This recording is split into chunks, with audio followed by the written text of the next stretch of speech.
Excellent. It looks like we're live again on Facebook.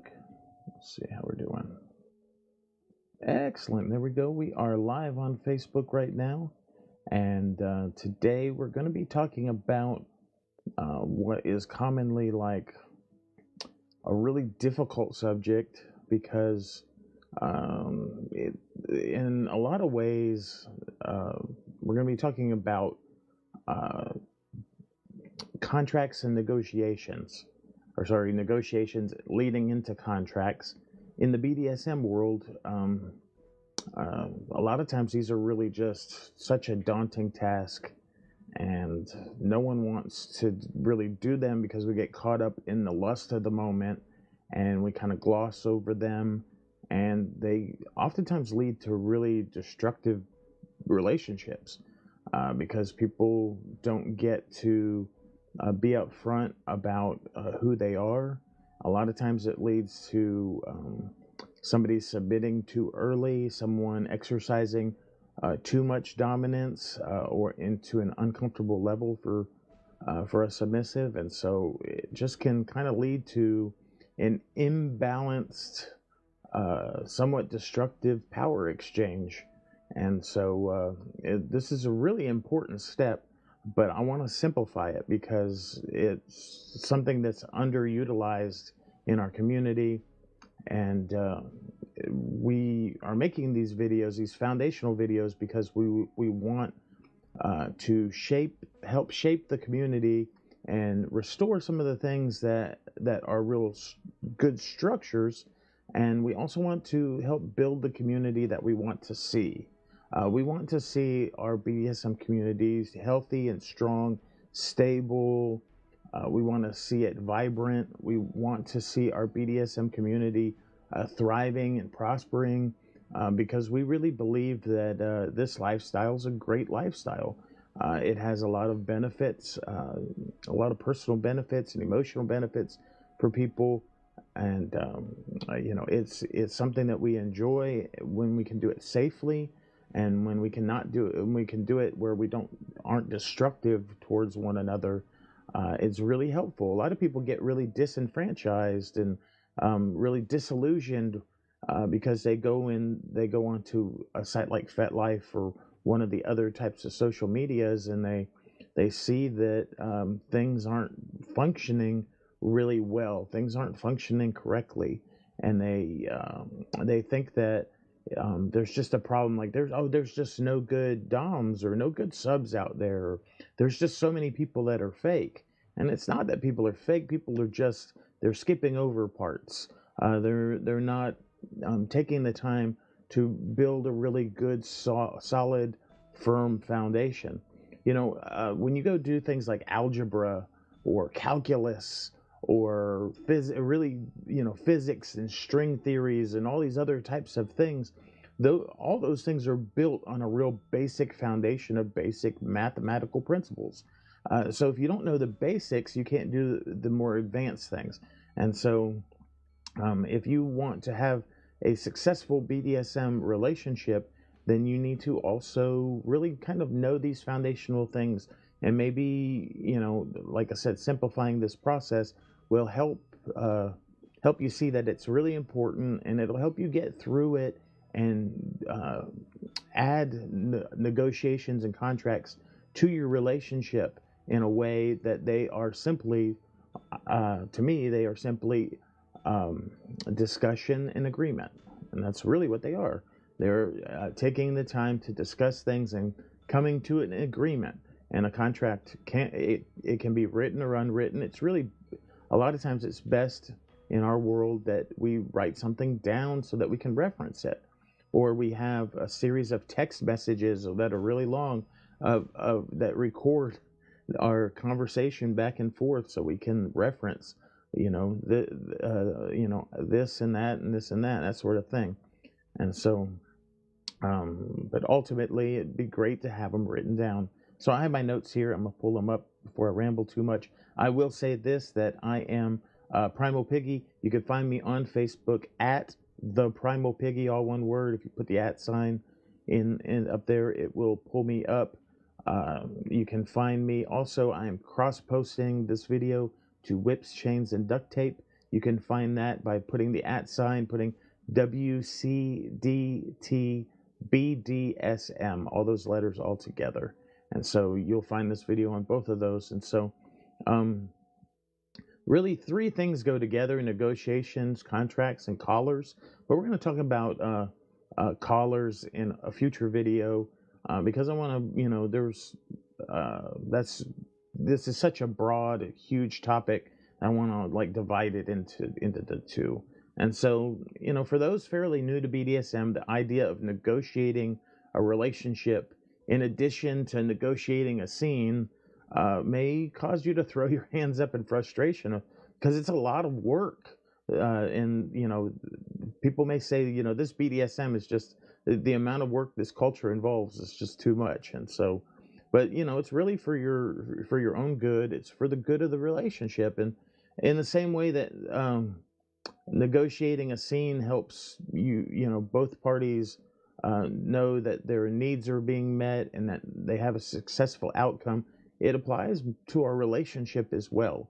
And so we often say that we plan a scene. For instance, we're going to do this and then that, and we build up, or we build up and down, so that the sensations grow. Like if you're going to have a spanking scene, you want to warm up the skin, for instance. You want to go start light and build, and then maybe drop down lighter again and build again, or something like that. And so we build scenes that way. But oftentimes, really, we're even glossing over the negotiations of scenes, and we're just getting caught up in the lust. We're getting caught up in the lust of a scene, and a lot of times our scenes are suffering from that. And so you're going to want to step back for a second, especially if you're dominant. You're going to want to step back for a second and have a few more conversations before you get caught up in the lust. And so if you don't go through the time and trouble to prepare, or if you'll do it, you'll have a better time with your partner. If you give into your lust and you just move in really fast, the scene will be really messed up. It really will. You'll have some really awkward moments, and you won't have good transitions, good like segues from one thing to another. And sometimes you'll do things that are your partner's limits and not know. And you may have a lot of safe words come up, and then you don't know, if you don't know what the safe words are, there are all kinds of drama and things that can go wrong. If you'll replace chance with planning, it'll result in a focused intent.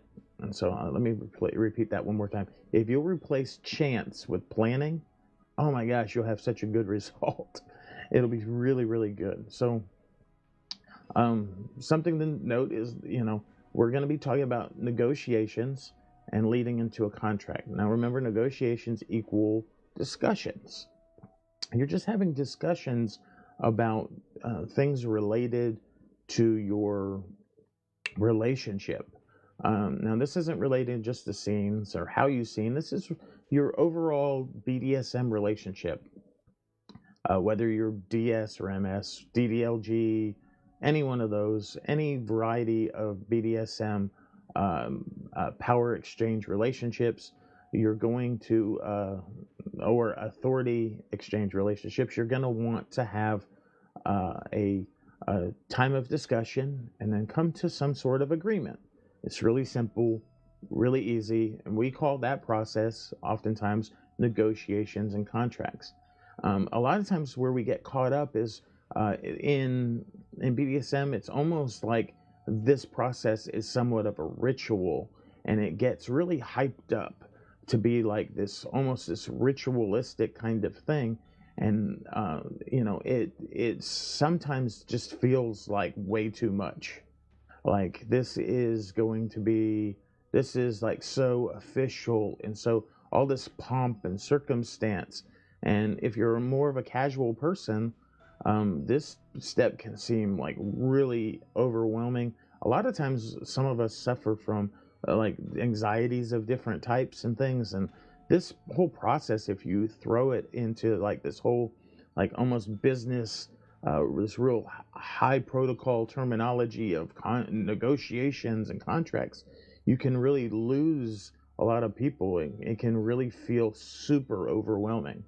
And we have to just dial it back a little bit, oftentimes. And so if that high protocol really appeals to you, then this video isn't largely for you, other than the fact that you're going to really benefit from when I talk about some of the discussions that we need to have. Make sure that there's no loophole, no holes in your negotiations. But this is for the person that's like, this is just overwhelming. And so, and for the person that's not doing negotiations and contracts, and the relationships are just imploding and exploding, and you think it's the other person's fault, or what am I doing wrong? Why is this not working for me? Why am I going from relationship to relationship, and just have this whole trail of tears and this whole huge just drama going on? Why isn't it working out? Or why am I or it's for the person also that's jumping way too fast. You know who you are. You're submitting after 2 days or a week or 2 weeks. That's not even real submission, because you can't submit unless you know know who the dominant person is and know what they believe. We'll get to that right here. And so contracts are not created by the dominant and then offered to the submissive. They're developed together. They go a long ways towards uncovering the strong personal preferences we have and that haven't come up yet in our discussions.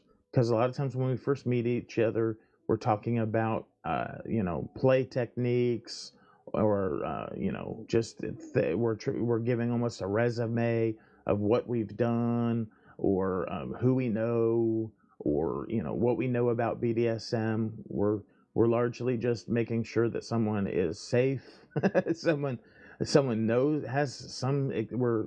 some types of experience, or what that level of experience is. And then when we move kind of beyond that initial phase to where we're starting to want to build a relationship, then we have to have a more serious discussion, and then that leads to an agreement, and that's negotiations and contracts.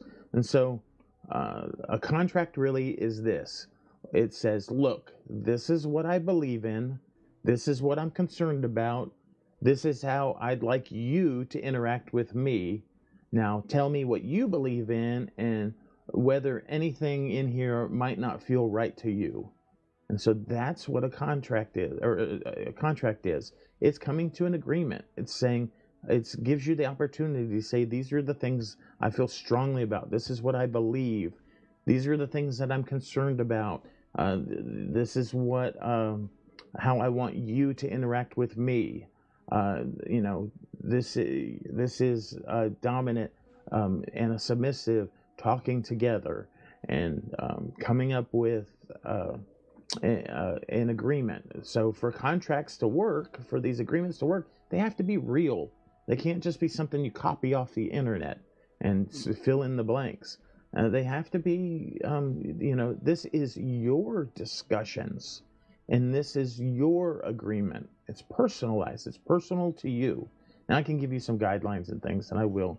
Now remember what we talked about in a previous video. There's going to be a difference in negotiations and contracts, or the types of discussions and the type of agreement you come to between a DS relationship and an MS relationship. Because remember, one is a power exchange and the other one is an authority exchange. A DS or a DDLG is a power exchange relationship, and that means that you have a Dom has influence over a submissive. And then the other is an MS relationship is an authority exchange. That means the master has authority over a slave. And so it's going to have different a different set of discussions, and then also a different set of agreements, or a different type of agreement. And so, it's not going to be the same. So here's my suggestion to you. You start out with what's called a training contract, not a full-blown huge contract. And so this is the getting to know you stage, not the okay, here we go for the long haul stage. So you're gonna, create a contract that meets your particular needs. So you're gonna have a set of discussions that lead to an agreement that is what are the indicators of success for like the next 3 months, and then what does success look like to us, and what does failure look like to us. So you're wanting to plan just for like the next 3 months, as as your somewhat a training period is a good way to put it, where you're both beginning to conform to be the dominant and the submissive in this relationship, because you're being the dominant to the submissive, and the submissive is being submissive to the dominant. And so you're both having to conform and change aspects of your life to incorporate the other person. A dominant doesn't just come in and find a doormat, and the submissive just does everything that just automatically does everything the dominant says. The dominant has to mold his or her dominance to the submissive, and the submissive has to mold his or her submission to the dominant. And so it's a coming together. That's a lot of times what a covenant is. It's somewhat of a short-term covenant that you're coming together, and you're molding and shaping and changing and fitting yourselves together into a relationship. We'll look at some of the different types of things in a negotiation. Let me get here. And so,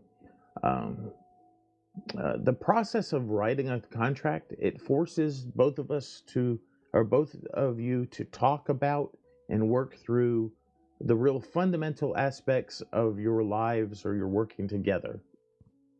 Let me take a sip of this water here. So, even if you're both married to one another or have been in a long-term relationship already, and you're now converting your marriage or that relationship to a DS or an MS, this contracting, these discussions and agreements phase enables you to sit down and work through relationship issues that were often assumed to be one way or the other. You're gonna have to get to communicate on a whole different level than what you would do. And so BDSM involves more communication, and contracts can serve as a way to put boundaries around the initial emotions gone wild, that new relationship energy. In fact, we'd suggest that your initial contract be like 3 to 6 months, in order to see yourself safely through that whole lust phase, and more into like a more relaxed, logical phase. In that way, these types of contracts, they force people to bring up tough topics that are glossed over, and they serve to protect people who don't know one another very well, but who want to build a trust and also want to do risky things, because there's a certain amount of risk involved in BDSM. We call it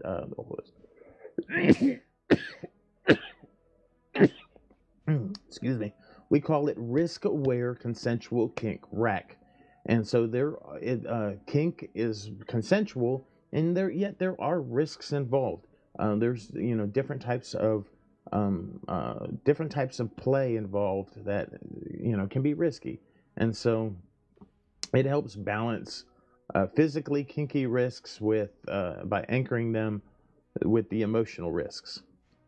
And so contracts are serious pledges, and one of the characteristics of that type of agreement is that there's an end date. They expire, and so that's why we want you to do up an agreement for about 3 to 6 months, and then then you can sit down and at the end of it, and it gives you both an opportunity to modify the aspects of your agreement so that the things that didn't work well when you first put it together, you can change those.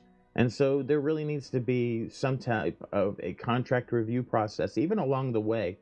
I know that even in an MS relationship, that sometimes people will have what they call porch time, and porch time is where you can, for that brief moment when you call a porch time meeting or whatever, you go out on the porch, and you can, for a brief moment, step out of the dynamic and talk about things in a real frank way, and where you can, this is during more of a training period, or along the way where you need to have a real serious conversation, or you need, this isn't working. So it gives you an opportunity to step out of the dynamic, just for a brief time, still being respectful of one another, and talk about some of the things, some of the agreement that you've made.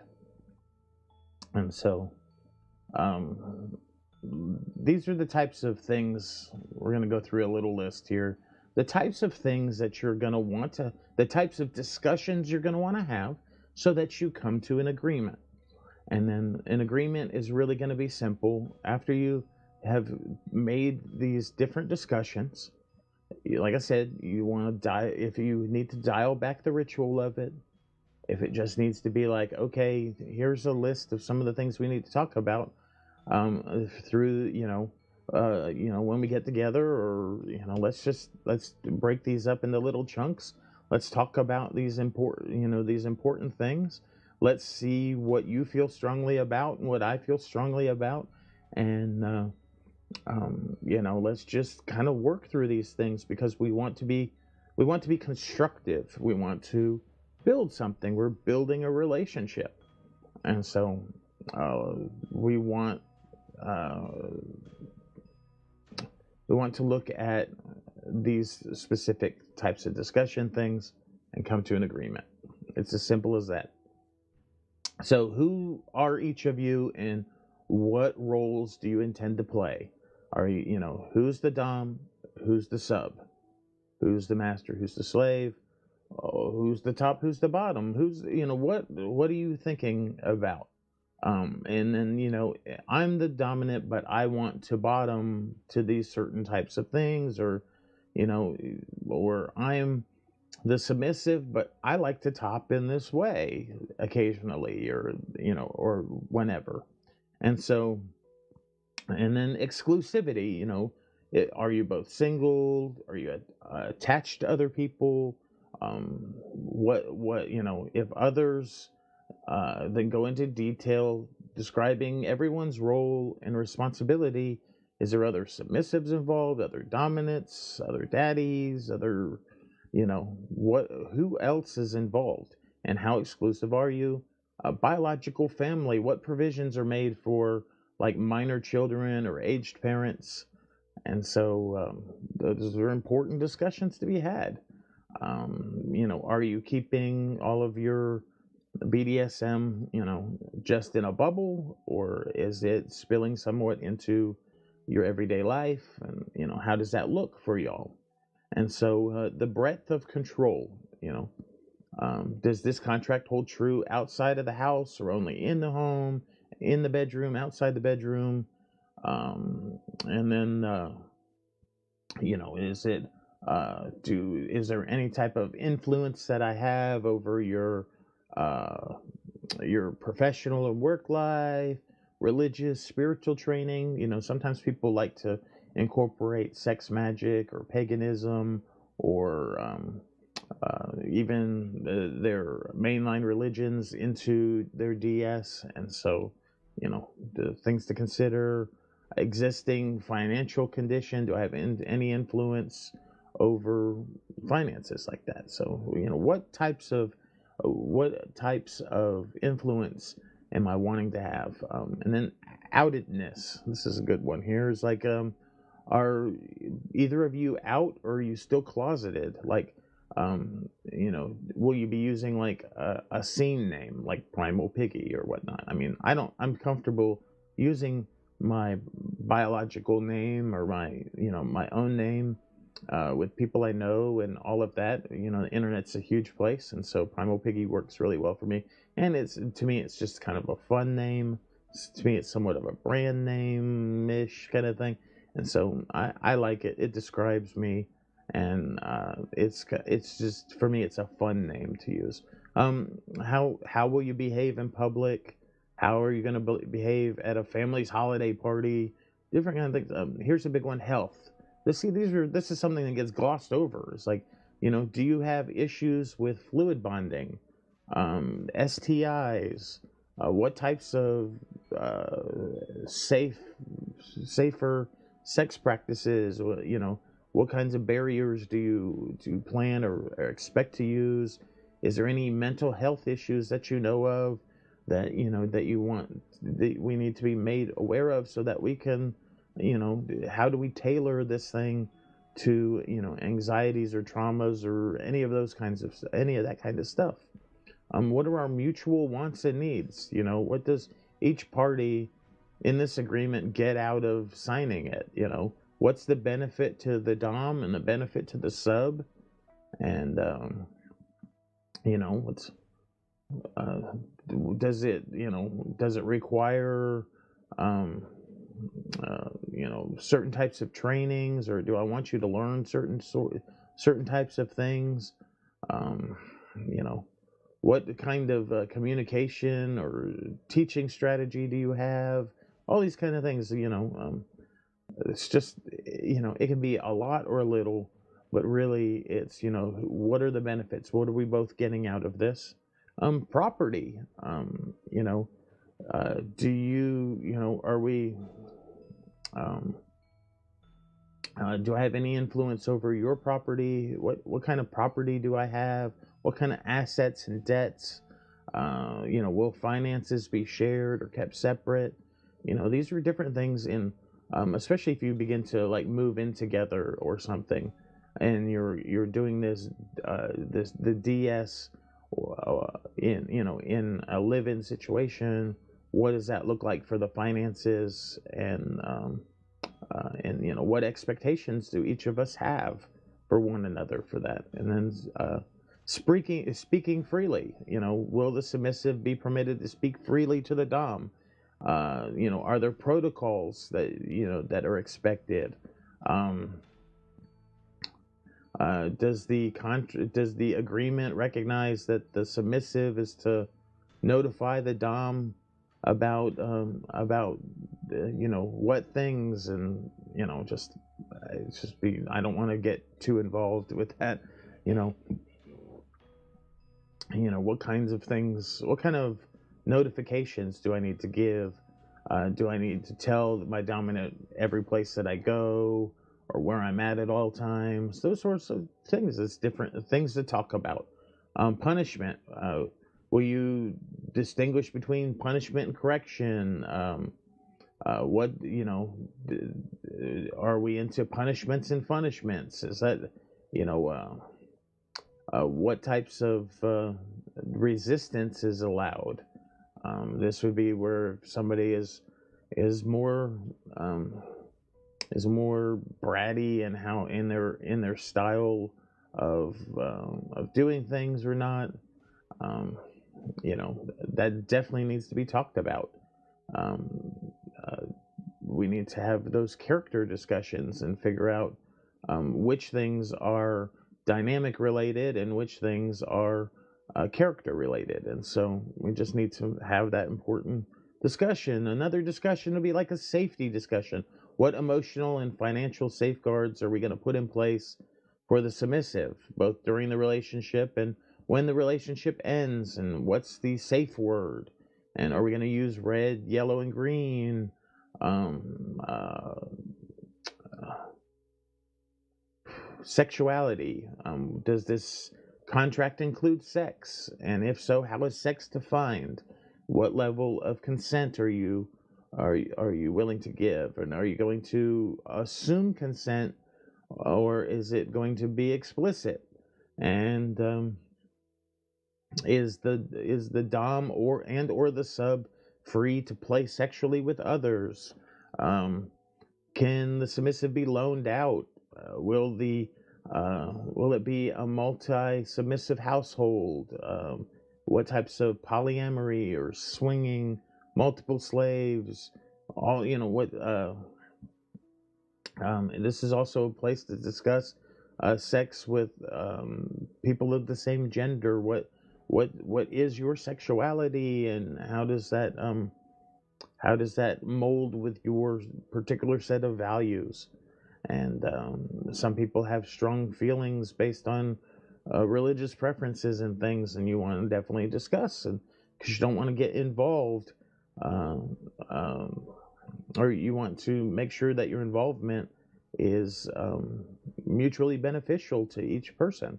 And so openness is the nature of your relationship to be discreet. Is it open? Is it obvious to the public, work colleagues, family? What level of transparency do you have?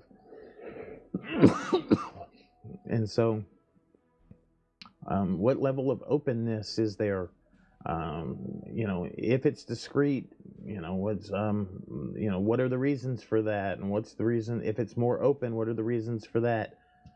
Discipline. What nature and extent is the dominance control? How is discipline to be administered? Are there restrictions on forms of discipline relating to like mental health or physical health? And so, what are the implements used for carrying out discipline? Just these are a lot of different discussions. There's only a couple more, and these are just like an overview. This is going to be really tailored to who you are. These are just discussions that you need to have so that you can come to some type of agreement.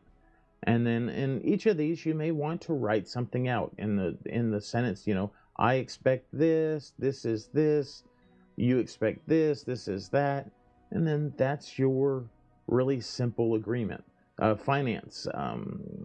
Explaining pre-existing wealth. Um, uh, you know, my suggestion to you is that you, in this 3 to 6 month period, you possibly, especially in the lust phase, that you don't get too wrapped up in finances, but something that are you expecting your submissive to wear certain forms of certain outfits, and who's going to pay for those? That could be a financial discussion. Are you expecting your dominant to do rope play? Who's going to buy the rope? Are there things that each of you wants out of the relationship, and how are you going to, who's gonna buy those different types of things? Who's going to be responsible for what? You may not already have rope, and you may want to incorporate rope bondage, and so who's gonna you may need to go to a training conference or some type of training involved to learn how to use the rope, and how are you going to pay for that? How is that going to, maybe you need to take a trip to go do that, and how are you going to pay for that? Different financial things. And then duration. How long is your contract going to be? And so, of course, we want you to start out with like a 3 to 6 month, and then, we want you to be focused on what does success look like for this period of time, and what's failure. And we want you to shape that first 3 to 6 months on that. And then as you renew, how when are we going to revisit this contract, and when do we need to have some additional discussions? When do we need to change this thing again? And then, kind of come up with an idea. What are your expectations? Is this, are you ready for a contract for life? What is, what is realistic for you? And so that is really the overall thing with negotiations and contracts. And so I said all that just because I don't want you glossing over this time. It can really be, like I said, it can be daunting. It can be really difficult to do, but this is a real important phase. You really need to have those conversations, those discussions. Don't get caught up in lust and just, rush into a BDSM relationship power exchange dynamic. uh, of course there will be some lust. If you're really attracted to someone, there's going to be lust there, and you're going to want to play, and you're going to feel things that are strong emotions, especially when you get into like that subspace. You can experience that sub frenzy and you can, somewhat of a dom frenzy. Even you begin to scene and do things that you really enjoy. You begin to play together and do things that you really enjoy, and it can really heighten the emotions. But you need to really make sure that you, as you're uh, at some point that you're having these discussions, you're working through your relationship so that you can have a strong, stable, healthy relationship. And so come up with something, personalize it to you. How does it work for you? Like I can give you an example for me. My sub and I, we had a lot of these really important discussions, and we began to learn each other's values and what we really strongly believed in, and we molded and changed ourselves to fit in to each other. There was give and take for both of us to, build a relationship.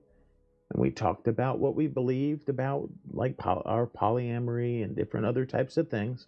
And for us, we were able to come to just agreement in general. And we didn't really need, for our personal relationship, we didn't need to write it down. Because we were at a place where we could just we could agree, and that we have a real good relationship to where we rarely disagree. And so we were just kind of really we fit together really well.